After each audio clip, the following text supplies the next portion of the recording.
मेरी आज की दिनचर्या। प्रातः से उठी, मैं जल्दी उठ के सबसे पहले मैंने पेस्ट किया। पेस्ट करके उसके बाद मैंने चाय पी।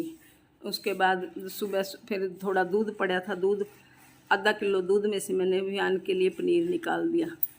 पनीर निकालने के बाद फिर मैंने रसोई अच्छे से साफ़ सुथरी करी है। बहुत मेहनत लगी, 1-1.5 घंटे में किचन साफ़ हुई है। उसके बाद पीछे पीछे मेरे विहान आ जाता है, ये मेरे को छोड़ता ही नहीं है, मेरे को पकड़ के रखता है रसोई में। पानी भी पीना तो मेरे हाथ से पीता है, खाना भी मेरे हाथ से ही खाता है ज़्यादा टाइम। उसके बाद मैंने पकोड़ों की तैयारी थी, निधि ने कहा था आज पिकनिक मनाने जाएंगे, लेकिन वो नहीं कर पाए, पकोड़े बना नहीं पाई। कल भी मैंने आलू प्याज काटे, लेकिन मैं पकोड़े नहीं बना पाई क्योंकि मेरे को समय नहीं लगता, काम घर में बहुत होता है।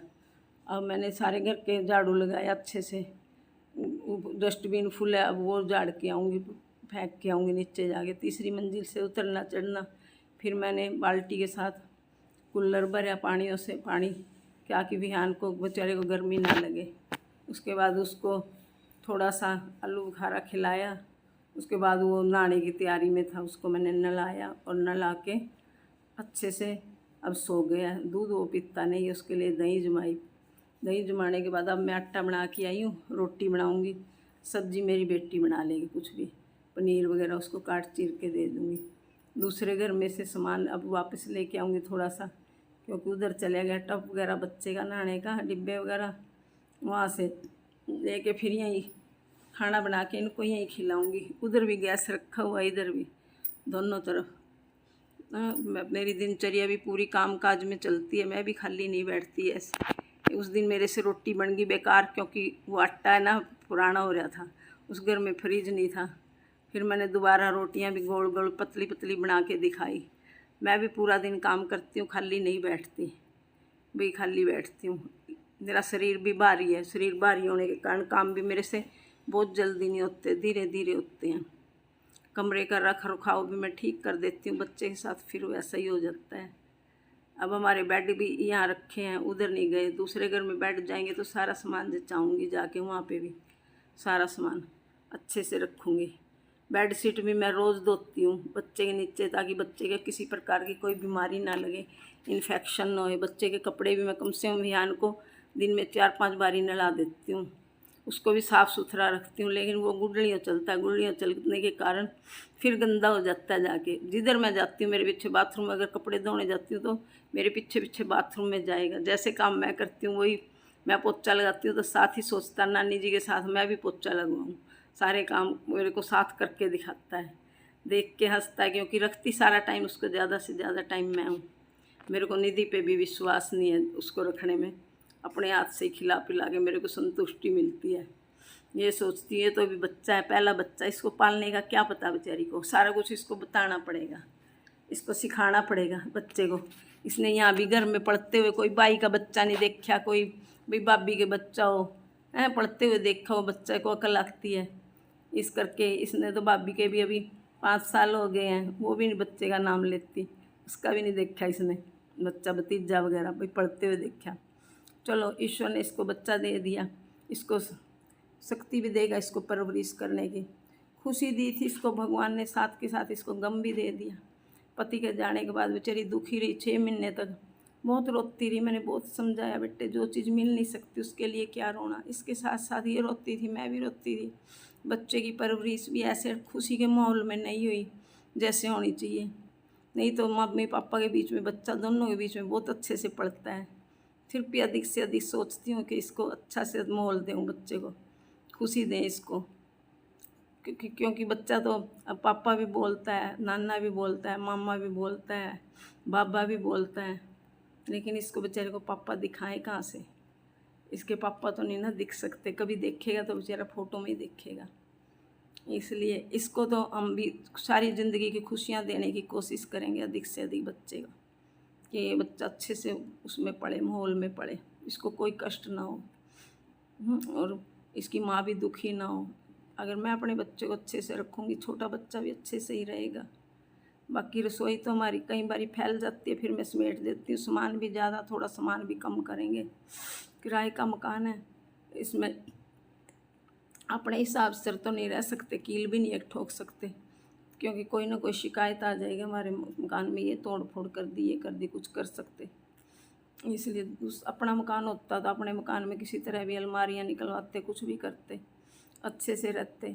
जब मर्जी कह दिया, अब जैसे मकान खाली करने को कह दिया, फिर उसके बाद मैंने कूलर में पानी डाल लिया है बाल्टी के साथ। निधि को भी मैंने बच्चा दिया, उससे काम करवाऊँ तो फिर बच्चा ज़मीन पे से कोई चीज़ ना उठा के खा ले, तो यही डर लगता है। बच्चा अब आराम से कूलर चला दिया तो बेचारा सो रहा है।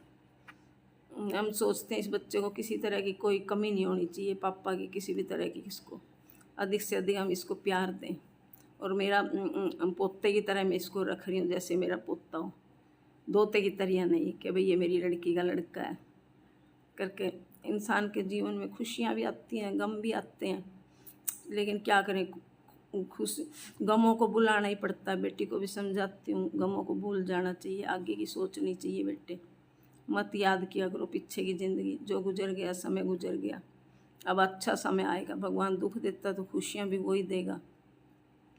मैं तो पूरा दिन अपना दिन बिहान के साथ ही काटती हूँ, कुछ ना कुछ उसको ही दिखाई जाती हूँ। मांगता है लिमका पीते, सबको देखेगा तो कहेगा मेरे को दो, दूध पिलाती हूँ, दूध पीता नहीं है, और लिमका पी लेगा आराम से। नानी होने के नाते इसको अधिक से अधिक खुशियाँ देना चाहते हैं बेटी को, इसीलिए इसको कहती हूँ बेटा काम मैं कर लूँगी, अपनी वीडियो डालती रहा कर, क्या पता ईश्वर जल्दी से जल्दी कहीं बैठने का ठिकाना बना दे, एक घर बन जाए। बच्ची का बन गया तो वो भी हमारा ही है, बेटी भी हमारी है। बेटी की शादी कर दी तो ये थोड़ा ना हमारे फ़र्ज़ पूरे हो जाते हैं। बेटी के प्रति फ़र्ज़ तो माँ बाप के सारी उम्र रहते हैं, और हम अपने फ़र्ज़ पूरे भी करेंगे। इसको किसी प्रकार की मैं तो कष्ट नहीं होने देंगे जब तक जीवित रहूँगी।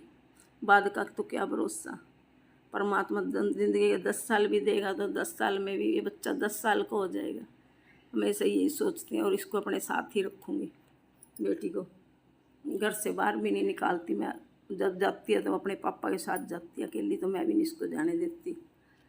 कोई सामान ले आना हो तो पापा के साथ ही जाके लेके आती है। बाकी मेरी तबीयत थोड़ी सी ठीक भी नहीं रहती, बीमार भी हो जाती हूँ, पैरों में दर्द होता है चलते हुए, ये भी दिखाऊंगी डॉक्टर को। सोजिश आ जाती है पैरों पे। रात को कूलर में सोती हूँ तो कूलर में सोने से भी हड्डियों में चीज़ सी मारती है, क्योंकि पानी वाला कूलर होता है। मेरे को आदत भी नहीं है, लेकिन क्या करें, गर्मी भी ज़्यादा पड़ रही है, मैं पंखे में रहना पसंद करती हूँ। हमारा पारिवारिक माहौल भी हम अच्छे से अच्छा ही रखना चाहते हैं कि अच्छा ही रहे, बच्चों को सारी ज़िंदगी खुशियाँ मिले। परिश्रम करने से ही सब कुछ मिलता है, खाली बैठने से तो कुछ नहीं होता। हाँ, जैसे कि कभी भी है ना, हम अगर खाना बना भी लेंगे, बना के रख भी देंगे, जब तक हम उसको तोड़ के नहीं खाएंगे ना, अपने मुंह में तो खाना नहीं जाता। खाना भी हमारे को मुंह में खुद रखना पड़ता है। बाकी इंसान के भाग्य में जो लिखे होता है ना, वही मिलता है, और हम भाग्य के सहारे बैठने वाले हैं भी नहीं। अधिक से अधिक सोचते हैं अपना परिश्रम करके आगे बढ़ेंगे अपनी मेहनत से। ईश्वर भी देखता है, जो मेहनत का पैसा होता है ना, वो नेक कमाई होती है, वो फलती है। परमात्मा हमारी कमाई को भी फलाएगा। मेरे को भगवान में बहुत विश्वास है। सवेरे उठ के भगवान के आगे हाथ जोड़ के रसोई में जाती हूँ, परमात्मा में, और सब कुछ परमात्मा ही करता है। उम्र से ज़्यादा उम्र दिखती है, क्योंकि टेंशन रखी है मैंने पूरी ज़िंदगी। टेंशन मेरी ज़्यादा, पर फार्म में हम पहले रहते थे, वहाँ पर कोई सामान नहीं उपलब्ध होता था, कोई आसपास दुकान नहीं थी, राजगुरु मार्केट से जाके सामान ले आना पड़ता था, जो कि हमारे घर से बहुत दूर पड़ता था। इसलिए फिर मैं परेशानियों में कभी घबराती नहीं हूँ। इंसान को कभी मैंने दुख में घबराना नहीं चाहिए, और खुशी में इतराना नहीं चाहिए। इंसान का पड़ोस में भी कोई दुख दर्द होता है तो उसके साथ भी वो इंसान होता है जो दुखी होता है, दूसरे के दुख से दुखी हो, और दूसरे की खुशी। दूसरे घर से ना सामान थोड़ा वापस भी लेके आऊँगी, जो जो चीज़ें चली गई। अभी तो हमारे वहाँ से बिहान के लिए छोटा कुकर गया, खिचड़ी बनाऊँगी, वहाँ से दालें चली गई, दालें वापस लेके आऊँगी। बिहान को नहा धुआ के मैंने सुला दिया है, अब बिहान सो रहा तो मैं भी कुछ काम करूँगी, कुछ सामान इधर से छोड़ आऊँगी, खाली नहीं जाऊँगी। इस करके कुछ वहाँ से ले आती हूँ जिस चीज़ की ज़रूरत हो। अभी तो 2 घरों में बैठे हैं, धन्यवाद।